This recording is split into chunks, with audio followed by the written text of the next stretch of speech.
Additions to Esther. Chapter 11.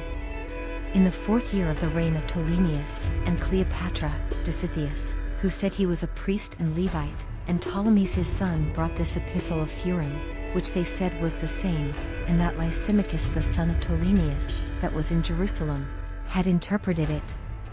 In the 2nd year of the reign of Artaxerxes the Great, in the 1st day of the month Nisan, Mardocheus the son of Jairus, the son of Simei, the son of Tsesai of the tribe of Benjamin, had a dream. Who was a Jew and dwelt in the city of Susa, a great man, being a servitor in the king's court. He was also one of the captives, which Nebuchadnezzar the king of Babylon carried from Jerusalem, with Jeconias king of Judea, and this was his dream. Behold, a noise of a tumult with thunder, and earthquakes, and uproar in the land. And behold, 2 great dragons came forth ready to fight, and their cries was great.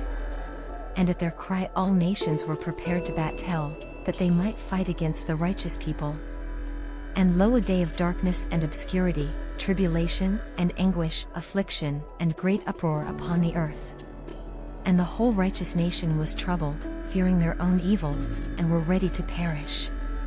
Then they cried unto God, and upon their cry, as it were from a little fountain, was made a great flood, even much water.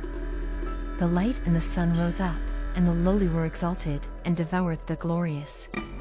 Now when Mardocheus, who had seen this dream, and what God had determined to do, was awake, he bare this dream in mind, and until night by all means was desirous to know it. Additions to Esther. Chapter 12. And Mardocheus took his rest in the court with Gabbatha, and Thera, the 2 eunuchs of the king, and keepers of the palace. And he heard their devices, and searched out their purposes, and learned that they were about to lay hands upon Artaxerxes the king, and so he certified the king of them. Then the king examined the 2 eunuchs, and after that they had confessed it, they were strangled. And the king made a record of these things, and Mardocheus also wrote thereof.